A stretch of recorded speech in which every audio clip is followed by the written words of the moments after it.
Hello. Hey, it's Sunday afternoon, November 2nd.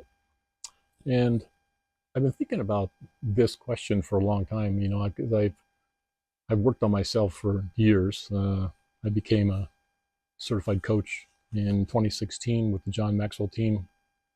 And, I helped some people, um, changing themselves and made a lot of suggestions and helped other people who I wasn't actually coaching, but, you could make suggestions and help them find out things about themselves, without actually coaching them, just become from the training I've had.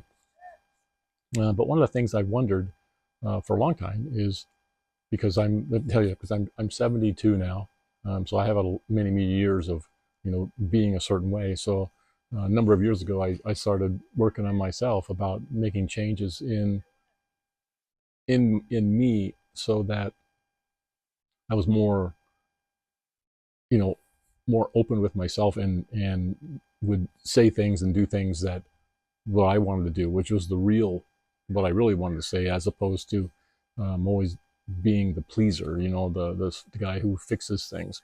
When I grew up, um, my parents were divorced when I was in my teens, and so I became the kind of like the man of the household, and it was just my mom and my two younger sisters, and so I had to take on a lot of responsibility, and a lot of times it was, you know, I did things that was like make it easier for them because my sisters are little, and so I was always trying to smooth over their fights and make it easier for my mom, who was obviously a single mom with three kids and working and trying to maintain a household and stuff.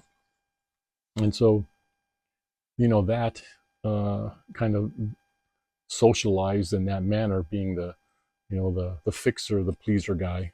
I kind of grew up that way, and so that translated itself into my adult life. And to understand how that works is when we're young, and you have your conscious mind, your subconscious mind.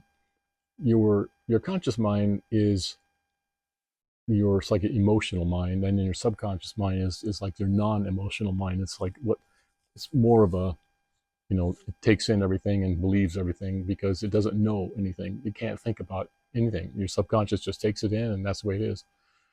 So when I was growing up, when I was growing up, um, among other things, I learned that if you didn't do things right, because according to my dad, then whatever you did was crappy. Or, if I did something wrong and not the way he thought it should have been, then I was dumb.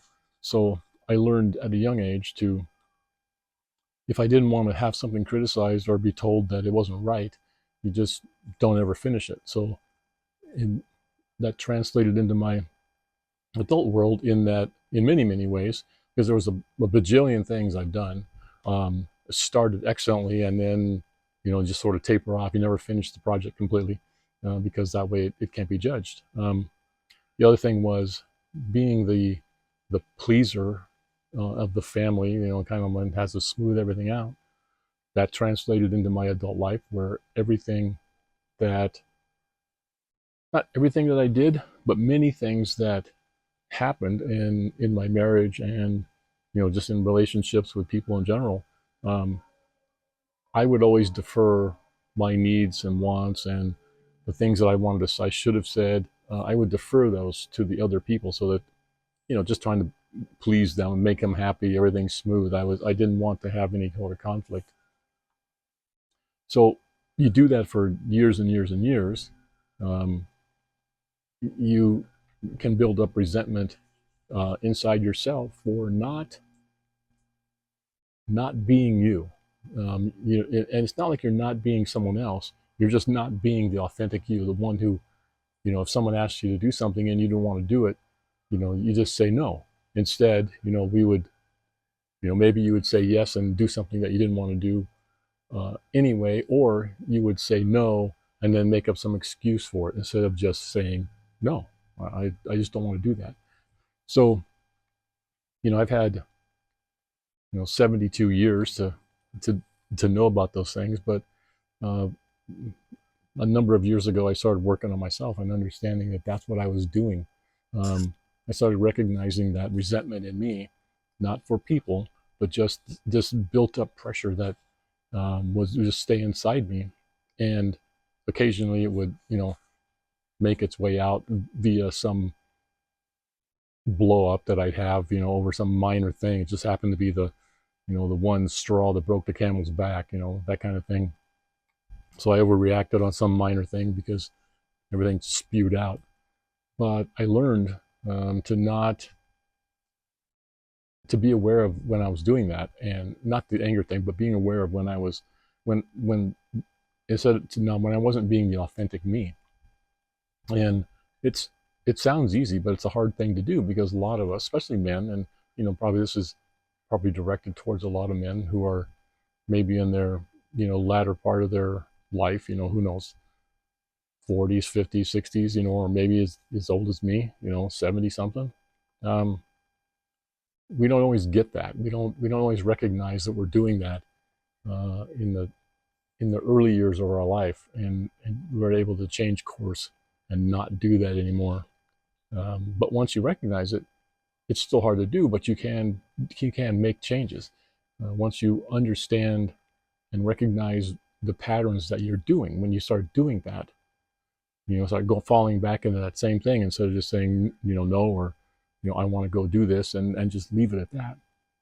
And I don't mean these things in a way to hurt someone. You don't want to hurt someone's feelings by, by expressing your, authentic self, but you also don't want to carry that weight of that resentment around for 30, 40 years. And it's not that I resent everything that I ever did when it wasn't me. It's just that it builds up. You'll have things that you wanted to do or say, and then they'll go away, and there'll be some new thing that causes that internal stress. But I mean, can we change? Absolutely. I know I did. It's not the easiest thing to do, but you can, and it's never too late. It's kind of like the way I say, if you woke up breathing today, you're not done yet. So you can continue working on yourself and continue working on making yourself a better person. So, I mean, it's just something to think about. I'm sure I haven't articulated it, exactly the way I should have, or make it clearer. But I'll probably do more videos now that I've got this kind of thing out. I'll probably do some more on how to continue on with this. But the answer is yes, you can change. You can be the complete transparent self that you should be, and it's nice to not carry the resentment in yourself, sometimes, and mostly about yourself, for not being able to be you. But once you start doing that, I'm telling you, it's a whole, the weight of that is lifted off me, and it's just been great for the last number of years to just sort of be me. I don't worry about what people think of me, or I don't act a certain way because I want to make sure that these people don't get upset or their person's happy. I don't do that anymore, and that's an awesome feeling. So the answer to the question, yes, you can change. I'll probably do more videos on how to help people do that. But for right now, this is, oh, my camera almost fell off there. Right now, I'm just gonna make that little expression of what I wanted to say, and let me give you a view of what I'm looking at, because you're looking at my patio wall, but this is what I'm looking at.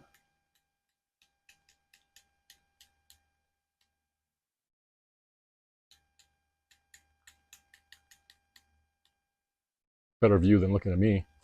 But anyhow, leave it at that right there for right now. Hope you guys all have a great rest of your weekend, and whatever you do next week, make it fulfilling, make it what you want to do. And remember, if you woke up breathing this morning, you ain't done yet. You got a lot more to do. See you guys. Bye-bye.